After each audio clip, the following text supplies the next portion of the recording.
In May of 1967, a man walked out of the woods in Manitoba and told a highway patrolman he'd been burned by a spaceship. That's the headline version of this story. It's the version that ended up in newspapers, in UFO books, on a glow-in-the-dark commemorative coin from the Royal Canadian Mint 50 years later. But that's not really what this story is about. This is about what happened to Stefan Michalak's body over the next 18 months. It's about a burn pattern that matched a piece of machinery he said he'd never seen before. It's about soil samples that came back radioactive, a psychiatrist who later said some of his wounds looked self-inflicted, and a man who changed his own story more than once, sometimes making it sound more ordinary, not less. The Canadian government investigated this case for over a year. They never closed it with an answer. And the deeper you look at what Stefan Michalak actually said happened to him, the stranger the timeline gets. Not because of what he claimed to see in the sky, but because of what happened to him afterward, on the ground, in exam rooms, over the following year and a half. VHE Prodonist. Stefan Michalak was 51 years old in May of 1967. He wasn't a fringe figure. He was an industrial mechanic at Canadian Forces Base Shiloh, a Polish immigrant who'd settled in Winnipeg, a man with a wife and children and a steady job. According to accounts from his family, he had also served earlier in his life, in circumstances that gave him some military-adjacent bearing, the kind of man neighbors would describe as level-headed, not excitable. His hobby was prospecting. Manitoba's Whiteshell Provincial Park, an area roughly the size of Rhode Island, had exposed quartz and silver deposits, and Michalak spent his off days out there with a rock hammer and a notebook, looking for a vein worth staking a claim on. On May 19th, 1967, he drove out to Falcon Lake, a small tourist town on the Trans-Canada Highway, and checked into a hotel. The next morning, he went into the bush alone. This is the part worth sitting with for a second. Whatever happened next, it happened to a middle-aged tradesman with no known history of fabricating stories, alone, in a place he'd been dozens of times before. There was no audience. There was no camera. There was, initially, no reason for anyone to believe him at all, which is part of what makes what happened afterwards so hard to simply wave away. VHE incident. By his own account, Michalak started work around 9 a.m., found a promising quartz vein near a swampy patch of ground, and kept at it through the morning. At around 12:15 p.m., he heard geese crying out in alarm. He looked up. Two objects were in the sky, reddish, cigar-shaped, with a raised section in the middle. One flew off. The other began to descend, and as it dropped, it changed shape in his account, settling into something closer to a disc, and it landed on a flat outcrop of rock roughly 45 meters from where he stood. Michalak's first instinct, according to his own testimony, wasn't fear. It was curiosity mixed with a kind of bureaucratic annoyance. He assumed it was an American aircraft, something experimental that had wandered off a test range. He put on the dark welding goggles he carried for rock-splitting work and moved closer to get a better look. And, by his account, to see if there was any identification markings on it that he could report. He got close enough to see a door open in the object's hull. Light spilled out, a shifting, purplish glow, and he heard what sounded like voices from inside, low and indistinct, like people talking in another room. He tried addressing whoever, or whatever, was inside. English first. Then, when that got no response, Russian. Then Polish. Then German. Nothing answered him back. VHE first anomaly. Here's where the story could have just ended as man sees a strange light and gets nervous. It didn't. Michalak said he stepped close enough to look directly into the open hatch. Inside, he described a shifting array of lights he couldn't identify with anything he knew from his work as a mechanic. No dials, no controls that made sense to him, nothing that resembled the inside of any aircraft or vehicle he'd ever worked on. Then the light got too bright to look at directly, and he had to lower the visor on his goggles. Moments later, by his account, the hatch closed. And as it did, he noticed a section of the hull nearby, a pattern of small holes, arranged in a grid, like a ventilation grill or an exhaust vent on an engine housing. That detail, the grid, is not decoration in this story. It's going to come back, on his own skin, and it's the single piece of this case that investigators found hardest to dismiss. VHE Engier. The craft, in his account, began to rotate and lift off. As it rose, a blast of hot air came off it and hit him directly in the chest. His shirt and undershirt caught fire. He tore them off and threw them to the ground, and by the time the object was gone, he was left standing alone in the bush with burning clothes at his feet and a wave of nausea rising in his stomach. He said he vomited repeatedly on the walk back to his truck. He drove himself back toward town in a daze. When a highway patrol officer noticed him walking unsteadily near the Falcon Motor Hotel later that day, the officer assumed he was drunk. Michalak told the hotel owner he needed a doctor. there wasn't one available in town that day. He spent the night in his room, sick, and made his way home to Winnipeg the next day, where his condition kept getting worse.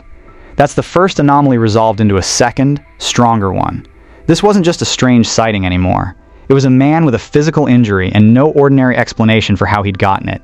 VHE attempted normal explanation, and DHE first contradiction. Now, here's where the case gets genuinely strange, and it's not because of anything otherworldly. It's because of Michalak himself.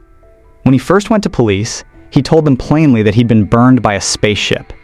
That's the word that made it into the initial report. But not long after, when reporters started calling, Michalak changed his framing. He told the press he believed the object was likely man-made, an experimental American aircraft, not an extraterrestrial vehicle. Think about that for a second. Most people telling a fabricated story to get attention escalate the drama over time. Michalak did the opposite. Faced with a media spotlight, he tried to make his own story sound more ordinary, not less. That doesn't prove anything on its own. People change their framing under pressure for all kinds of reasons. Embarrassment, a desire to be taken seriously, advice from someone around him. But it's the first sign that this case doesn't move in the direction you'd expect if it were simply invented for attention. VHE PHYsical evidence arrives. Michalak's condition didn't improve. He lost weight rapidly in the following weeks. He experienced ongoing nausea, weakness, and other symptoms that his doctors associated with radiation exposure, though the case for that diagnosis was never entirely settled. And on his chest and abdomen, where the blast of hot air had struck him, a burn had formed in a distinctive pattern. A grid of small marks, closely spaced, matching, according to Michalak and later investigators. The layout of the ventilation grill he said he'd seen on the hull. This is the detail that pulled in outside attention. A burn is just a burn. A burn in a specific, replicable geometric pattern that lines up with a specific physical detail in a witness's testimony is a different kind of evidence. The kind that's much harder to write off as a man who got too much sun or singed himself on a campfire. The Royal Canadian Mounted Police opened an investigation. So did the Royal Canadian Air Force. So, eventually, did the Canadian Department of National Defense. Multiple government agencies, independently, decided this case was worth the resources to formally look into, and none of them were UFO believers going in. VHE site investigation. Investigators went out to the landing site Michalak described. What they found wasn't nothing. There was a semicircular mark burned into the rock, consistent with something having sat there and scorched the surface. Soil and rock samples taken from the area came back with elevated radiation readings, low level but measurable, and above background. Later, in 1968, investigators found a small piece of metal embedded in a rock at the site, which added another physical data point to a case that already had more of them than almost any other UFO report from that era. CBC News would later call this Canada's best documented UFO case. That's not a UFO enthusiast's assessment. That's a mainstream news organization's characterization of just how much paper trail this one incident generated. RCMP files, RCIF files, National Defense files, all still preserved today at Library and Archives Canada. But documentation isn't the same as an answer, and this is where the case should have simplified.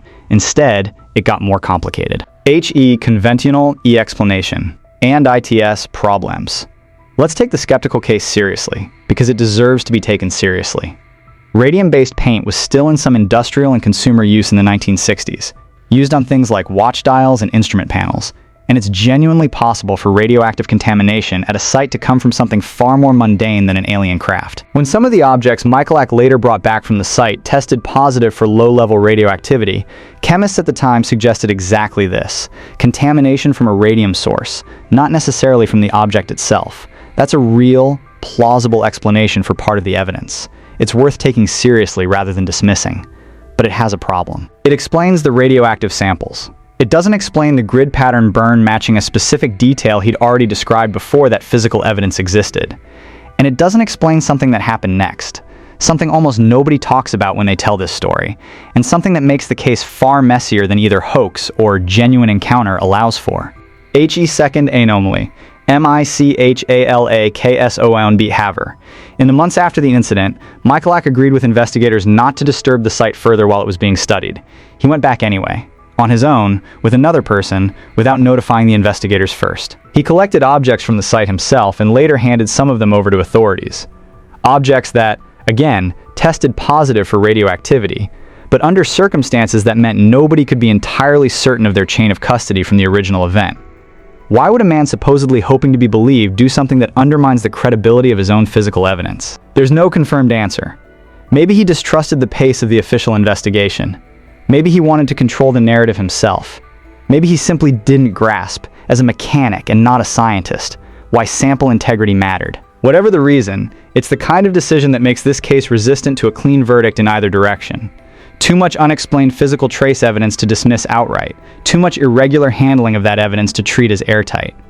DHE family, decades later. Michalak died in 1999, having spent much of the rest of his life defending the accuracy of his original account, even as the later complications trailed the case. His son, Stan Michalak, eventually wrote a book about the incident, working with Canadian UFO researcher Chris Rutkowski to lay out the documented record in full.